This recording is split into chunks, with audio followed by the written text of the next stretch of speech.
It's the Ross Tucker Football Podcast. Oh, yeah, it is. But it's not just any Ross Tucker Football Podcast. It is a not Memorial Day. It is a Labor Day Monster Monday presented by DraftKings, America's #1 rated sportsbook app. And yes, I had a very fun Sunday, so I need to knock some of the cobwebs out. It's not Memorial Day, it's Labor Day. Happy Labor Day to everybody. Happy NFL season week. Happy 5 days a week here on the Ross Tucker Football Podcast. And happy Madden giveaway week. I've got a bunch of Maddens to give out to you guys over the next few weeks. I haven't decided yet, though, what I'm going to ask you to do in order to try to get one. So I will figure that out, and I will let you know tomorrow on a Power Rankings Tuesday. Make sure you check out Emery Hunt on today's College Draft Podcast. It is 3 podcasts in one. I mean, it's an NFL draft podcast. We go over the top prospects. College football, we talk about the biggest games. And a college football betting. He was all over getting UCLA in the points. UCLA won by double digits. You might want to listen to Emery Hunt on the College Draft Podcast. We will have winners at the end of the week. We always do. We'll have a Spread the Word winner via social media. It blows my mind away that more of you don't enter that contest by just engaging with our social media, Twitter, Instagram, or Facebook in any capacity, at Ross Tucker NFL, at Ross Tucker Pod. Sponsor confirmation email winner, you got a great chance to win. I only get a couple of them sent to me a week. So if you take advantage of any of our glorious sponsors like 10,000 shirts and shorts, I'm wearing a 10,000 shirt and shorts right now for those of you that are watching on YouTube, Raycon earbuds, Hello Fresh Food, ExpressVPN, Virtual Private Network, Simply Safe. There's a lot you could hit up this week and be able to go ahead and be the sponsor confirmation email winner. And then the YouTube shout out, you're just subscribing to the YouTube page, which is free, of course, youtube.com/Ross Tucker NFL. I see when people make comments. If I see your comment, you get a great chance to get a cameo style shout out from yours truly. Cannot wait, by the way, momentarily to talk to Joel Corry. Hasn't been on the show in a while. Former longtime NFL agent. He, I believe, is the best when it comes to player contracts. And there were certain things with Deshaun Watson, Cam Newton, among others, Seattle, that I really wanted to get some clarity from Joel. We're getting lots and lots of patrons. It happens this time of year. You guys like to know about my press box food grades. You like to know about the power rankings, the even money bets. We post all that stuff to our private Slack channel for those of you that are patrons, patreon.com/RT Media. Shout out to Scotty Enright. It's Big Show time. The Big Show. As promised, we are joined now by my buddy Joel Corry. It's been a while since he's been on any of my shows. I don't know why. I follow him on Twitter. I still think he is the best guy out there when it comes to player contracts. You want to know the actual numbers, the actual information, Joel Corry is your guy. You can check him out on social media like I do, at Corry Joel, CORRYJOEL. Joel, of course, a former agent. And now you do a bunch of things, right, Joel? I know you have your own show. You write. I think you train agents. Give me the latest rundown. Yeah, I got a ton of things going on. I have my own podcast now called Inside the Cap, which is on salary cap and contract matters. I'm still writing my Agents Take column for CBSSports.com. I teach classes for SMWW. One of them is on how to be an agent. Another is a prep course for people who want to become certified agents and pass an FOP exam. So that's kind of like if you were taking the SAT, LSAT, or whatever standardized test. It's geared just to pass that test. Got it. Awesome. Yeah, I knew you were doing a bunch of things. So I feel like it's an interesting time of year from a player contract standpoint, and I had a few specific questions for you, theories of mine that I wanted to get your take on. I guess let's start with Cam Newton. Given the fact that his salary of $1.5 million is guaranteed, I guess the first question would be, Joel, why do you think the Patriots cut him as opposed to just having him as the backup? I think it's a couple of reasons. One, for your backup, you want someone, if we have a rookie quarterback who isn't kind of a threat to the starter, that's Brian Hoyer, who's not a threat, who can be a sounding board, kind of like an extra coach. Cam's been a starter his whole career. So that's not him. He's had a commanding presence in the locker room. So Matt Jones's ability to lead, in a sense, could be compromised by having Cam because of his commanding presence. Two, I'm not discounting the unvaccinated status because at a moment's notice, he could be unavailable. You can see it happen on a number of teams this year, particularly like Minnesota or Buffalo. That probably factored into it as well. And plus, his contract was basically what you would pay a great backup. So, yeah, they're in 3-6 in terms of what he's gotten out of the deal so far. The $1.5 million base salary is subject to an offset. But if you look at the guys who were bridge quarterbacks like Ryan Fitzpatrick or Andy Dalton, their guarantees were like $6 and $7.5 million, and their base value was $10 million, where they could make 12 to 13 through incentives. So yeah, you can say that 3-6 is a lot to eat, but compared to other people in his same situation, it's not. And then, in that being the case, I said on a couple of outlets last week, including here on the Ross Tucker podcast, I don't picture Cam getting more than minimum from anybody. So it makes no sense in my mind for him to sign unless he's going to play somewhere. Otherwise, he's really just working and going to the meetings and prep for free, right? Right, exactly. The thing is, when Cam was released by Carolina, and the timing was inopportune, there wasn't a lot of interest in him. So you saw him play last year. He started out the beginning of the year, played well. I don't know how much COVID affected him, but it wasn't a great year for Cam. There wasn't a lot of interest this year, which is why he went back to New England on this contract. And when Ron Rivera, his ex-coach, and a lot of times if there's a guy who loves you, he'll bring you on. They don't want him right now in Washington. He's not going to come in and start anywhere. His best bet is waiting for an injury to an established quarterback because it's inevitable the injuries are going to happen, and maybe that's his chance to come in unless he just really wants to play football and he's willing to be a backup. And if he was willing to be a backup and be content with that, then New England may have thought, well, we'll just keep him around. And one interesting place to me is Jacksonville, just from the standpoint that Urban Meyer recruited him to Florida, and then he had some off-the-field issues which caused him to leave Florida. But still, I'm with you. I think Cam Newton kind of sits this thing out for now and kind of waits and see what happens if there's some sort of intriguing opportunity develops for him.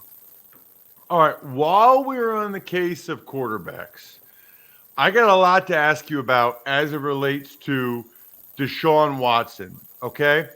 So it appears right now, Joel, that the Texans are going to end up just sitting on him for the year, which I understand from multiple standpoints. Number one, no one's going to give them close to what they want for him right now anyway.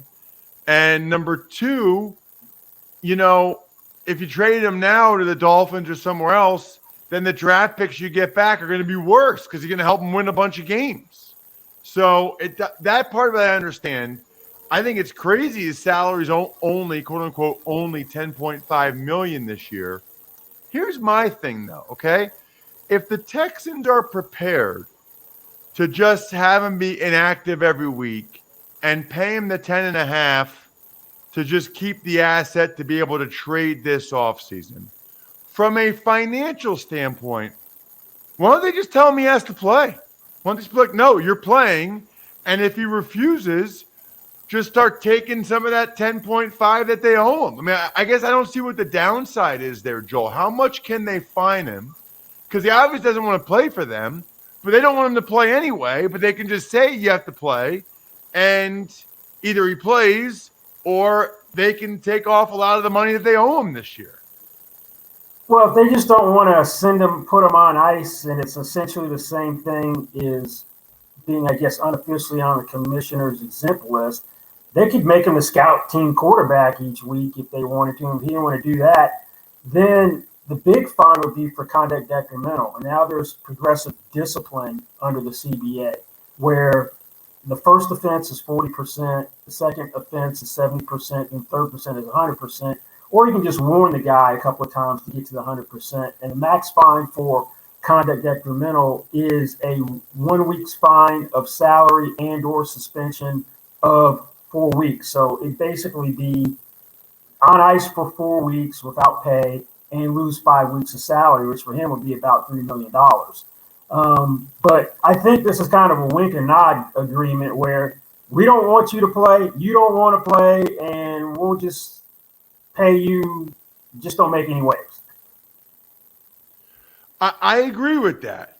But why not just say to him, hey, listen, nobody wants to trade you what you're worth, and you're playing and you're starting. I mean, on some level, Joel, and I don't know this, but on some level it feels like the Eagles were willing to trade Zach Ertz, but nobody gave him what they thought Ertz was worth. They told Ertz, hey, we couldn't get value for you.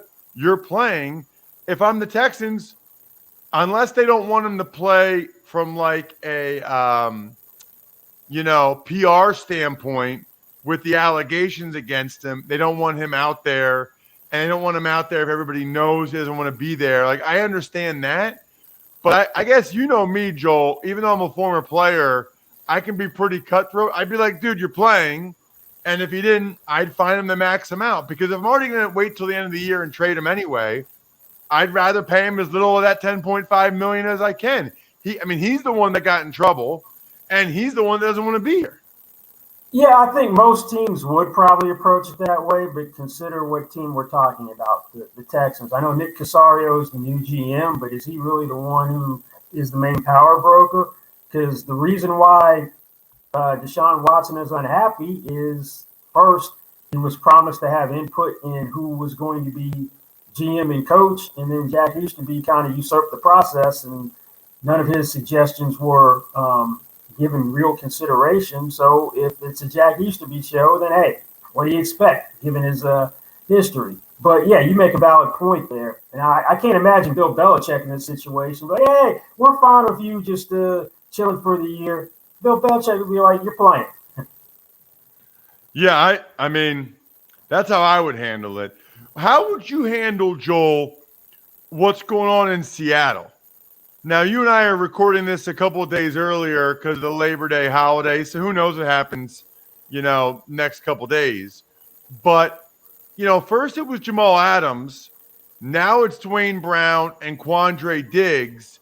Joel, the Seahawks have kind of set a precedent where it's like, okay, you come here but don't participate in anything. You'll eventually get what you want. This Holden thing, the NFL, I'm sure there are some front offices that are very uneasy about this because they're kind of normalizing showing up so you can't get fined but not doing anything. Yeah, well, the guy to blame for that in Seattle is Bobby Wagner, because 2 years ago, Bobby Wagner had a hold in during the whole offseason so he could, one, avoid the minicamp fine, and two, for the first few days of training camp before his deal was started. So in Seattle, that's the genesis of the hold-in. Two, the bigger issue is the way fines work in a holdout under the CBA. It's for guys under veteran contracts, it's $50,000 per day, and that fine isn't forgivable. You used to be able to waive it or reduce it, so no one's going to lose upwards of $2 million in a training camp holdout anymore. Now, that's where some of the Deshaun Watson stuff comes into play in this situation, namely Dwayne Brown. Because from what I understand, Diggs is more of an insurance issue that he's waiting to have insurance put in place in case something happens this year, and he's going to play. But Brown's a guy who missed, I think, 6 games in Houston before they traded for him in Seattle in a holdout, so he's shown resolve. But you could give him the warnings of conduct detrimental as well, and then if he doesn't play in the first game, that's a threat to suspend him for conduct detrimental. You don't for the max amount to try to get him back on the field because it is unprecedented. It would be for a player under contract to not provide services if he's healthy. Now, if I'm Brown and I want to take this thing into the regular season, I go to Jalen Ramsey route. That all of a sudden, from working out or something, because he's doing something to be prepared for football, and same with TJ Watt in Pittsburgh, that I have some sort of hard to pin down issue or injury when talking to a doctor. Like Jalen Ramsey had the back issue to force a trade. I've got a soft tissue injury. He's got a knee problem. So my knee's bothering me. And they know he's got a chronic knee. So I can't go because of the knee to try to cover myself. If I'm Dwayne Brown, I'm going to pull it out to its extreme extent to try to get paid this year. The thing is, he's 36 years old, and there's not a lot of precedent for tackles of that age and beyond playing at a high level, Andrew Whitworth excluded. So I understand the reservation in Seattle, but yeah, they've opened up a can of worms with this whole hold-in thing and how they've handled it. The interesting thing is this is a team which has taken a hardline stance of holdouts in the past because they didn't pay Cam Chancellor, they didn't pay Earl Thomas in a holdout, but now with the hold-ins, they're kind of back on their heels. Yeah, it's fascinating, Joel. It really is, and I think they're going to have to just start to fine these hold-ins. I mean, fine them for conduct detrimental if that's what they're going to do. But at that point, the guys will just fake an injury, and there's nothing they can do at that point. So this is interesting. I guess my last real question is just these roster rules, right? We've got veterans on practice squad. We've got 16-man practice squads, the short-term IR. Now that it's year 2, Joel, I'm not sure I really see it ever going back. I mean, I think 1 year was one thing, but to have a second year of short-term IR, some vets on practice squad, 16 guys on the I don't really envision them going backwards next year. Do you? The longer you keep it, the harder it is to go backwards. I've always been an advocate of short-term IR. When I got started in the business pre-salary cap, IR was 4 weeks you could come back. Once the salary cap came in, it was IR, you're done for the year. Then they did the one designated guy for return, now 2 in a non-pandemic year. But I like the short-term comeback after three weeks. And in the CBA, the practice squad should be 12 players as opposed to 16, where you have 2 exemptions for guys with unlimited accrued seasons. So you could have 10-year vets for those 2 spots. Now it's 4. That's interesting from the standpoint you've seen guys like David Harrison was on the practice squad in Seattle before he got in shape. Tremaine Johnson, who was after he was cut from the Jets from that contract, making $14-15 million per year, was on a practice squad. Some of these older guys, they make $14,000 a week. Not worth my time, but if you really want to get back in the game, great. So I kind of like the way the rules are now, so I hope they stay. Check him out. I'm with you, by the way. I totally agree. Check him out on social media, like I said, at Corry Joel. That way you can know when Joel's podcast is posted, as well as read his stuff at CBS. Like I said, I'm not aware of anybody that is as up on the rules and the numbers as Joel. Invaluable resource when it comes to any type of contract issue. I knew he would have the answers on Deshaun Watson and the fine amount, the hold-in stuff. And I had forgotten that Cam's salary was guaranteed till I saw you tweet it last week, Joel, which is why I said he's not signing anywhere anytime soon and he's not going to play for free. So all great stuff, Joel. Great to see you again. Great to talk with you again. Thank you so much for coming on the show. Hey, thanks for having me. Huge fan of Joel Corry because he knows the exact answer to all of my very specific questions. Hopefully you guys enjoyed that. A lot of interaction. Andrew, who I'll ask him and talk to him about on Wednesday, he interacted with my tweet regarding my belief that the Texans should go ahead and make Deshaun Watson play and see what he does then. If he says he's not going to play, then you can save a bunch of money. Anyway, I'm also a huge fan of Simply Safe, the system that U.S. News and World Report named Best Home Security System of 2021 just got even better. By the way, U.S. News and World Report, they're the same people that named Princeton the #1 national university. So they know what they're talking about. And by the way, Simply Safe just launched their new wireless outdoor security camera. These are huge. Like, this is just the way the world is now. You need to have cameras around your house for a lot of different reasons.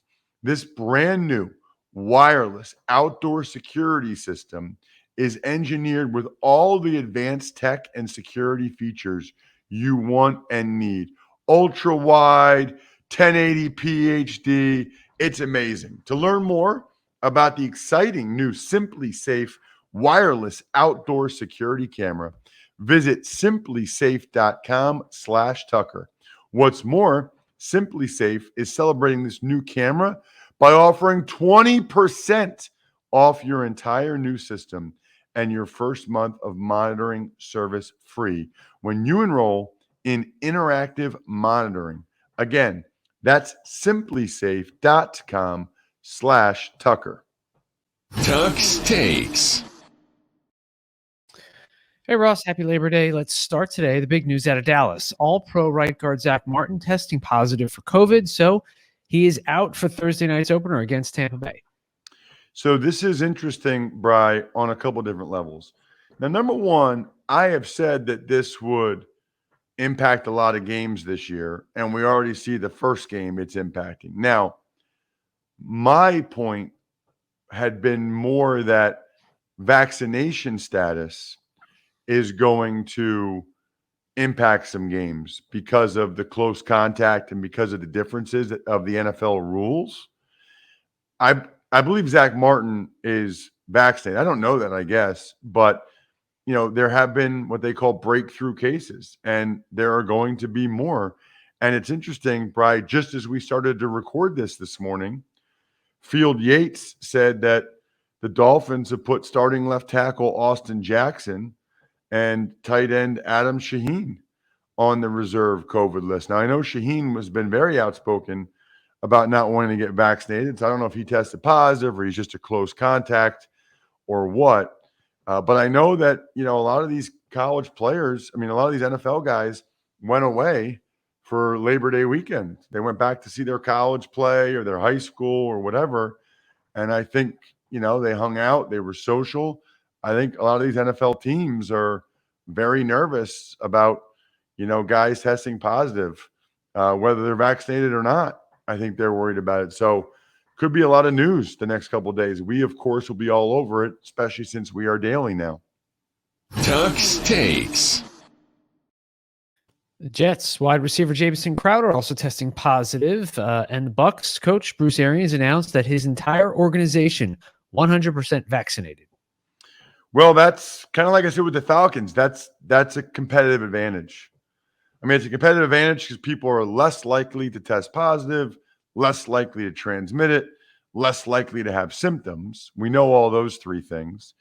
But also, there are teams that are not 100% vaccinated. So just the whole close contact thing, it gives the Bucs a competitive advantage based on what the NFL's rules are this year. As for Crowder, it might be Elijah Moore time for the Jets in the slot right from the start. Tuck's Takes. Some running back news. Let's get to that. Since we spoke on Thursday morning, Raiders signed Peyton Barber off of Washington's practice squad. Falcons inked Wayne Gallman, and the Panthers claimed Royce Freeman off waivers after he was cut by Denver.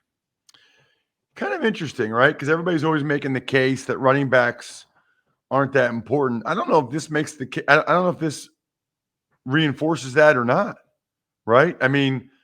On the one hand, all these teams, it was important to them to get better running backs.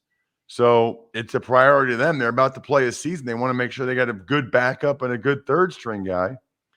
The flip side is, I guess maybe you could argue, yeah, you can always get guys like this. You can always get a Peyton Barber off a practice squad or sign Wayne Gallman off the street or claim a Royce Freeman. So I don't know what that reinforces.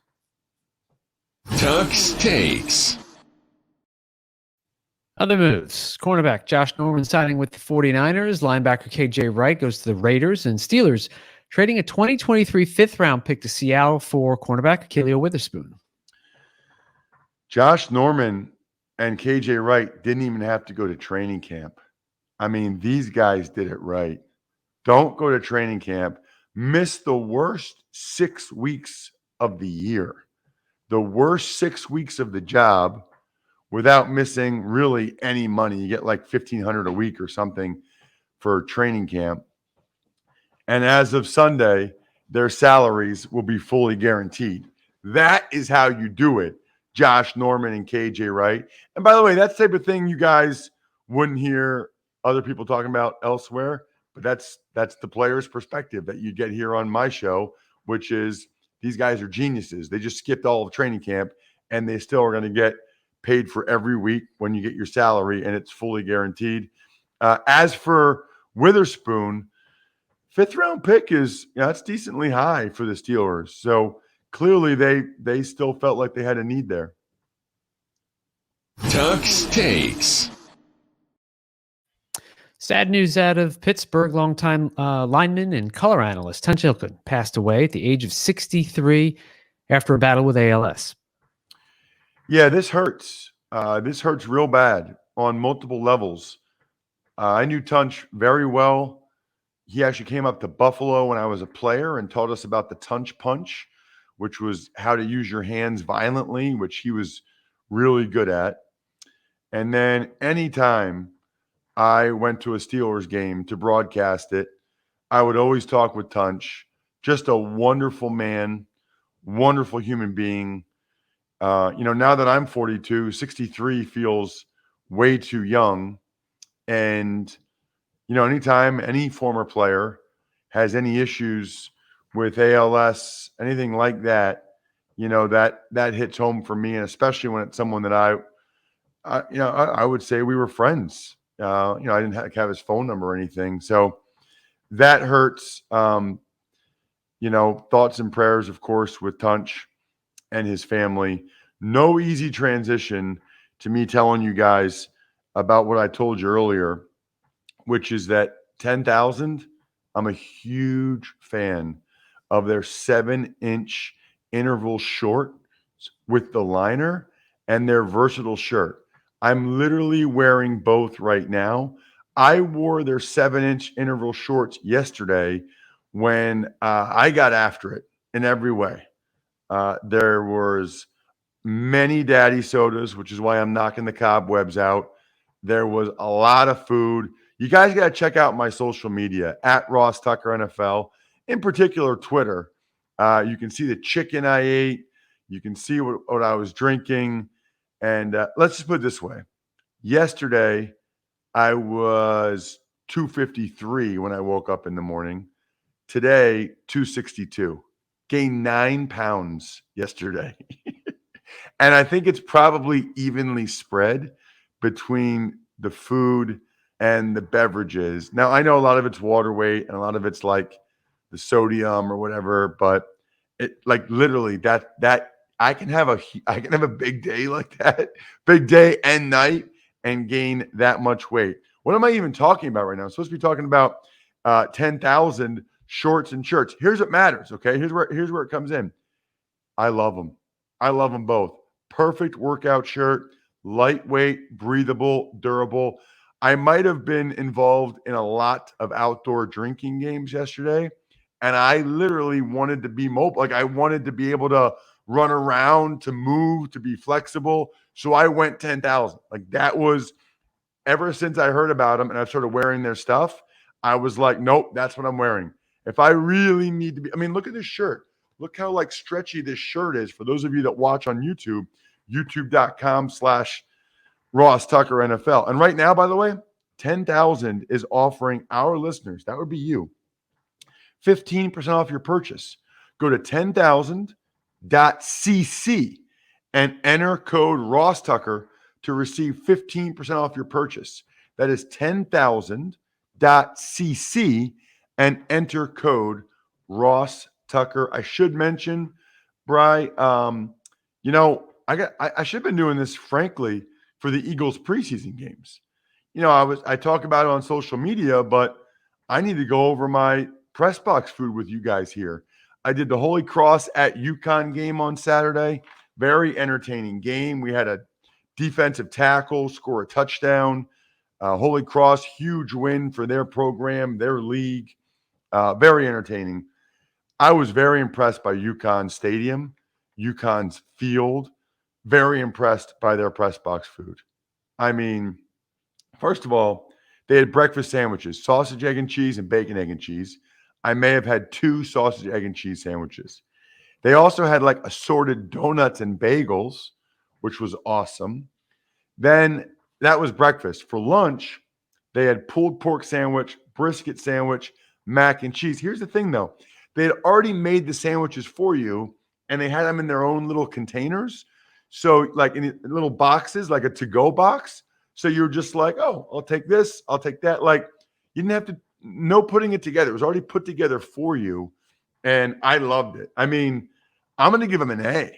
I mean, maybe an A-. They didn't have any drinks other than water. So maybe A-, but very impressed by UConn's press box food for a lot of different reasons. Shout outs, of course, Pizza Boy Brewing, Sporticulture, Vision Comics with an X, HumanHeadNYC.com, and SteakhouseSports.com. We are daily now. First power rankings of the season tomorrow. Get excited. I think we're done here. Thanks for listening to the Ross Tucker Football Podcast. Make sure to also subscribe to the Fantasy Feast, Even Money, Business of Sports, and College Draft. All available at Apple Podcasts, RossTucker.com, or wherever podcasts can be found. A lot of times on the show, I mentioned DraftKings. Here's what you need to know. You got to be 21 or older, New Jersey, Indiana, or Pennsylvania only. New customers only. Restrictions apply. See DraftKings.com/sportsbook for details. Gambling problem, call 1-800-GAMBLER, or in Indiana, 1-800-9-WITH-IT. By the way, if what I was talking about included a deposit bonus, doesn't always, sometimes it does. Deposit bonus requires 25 times playthrough, and deposit bonuses are paid out in site credit.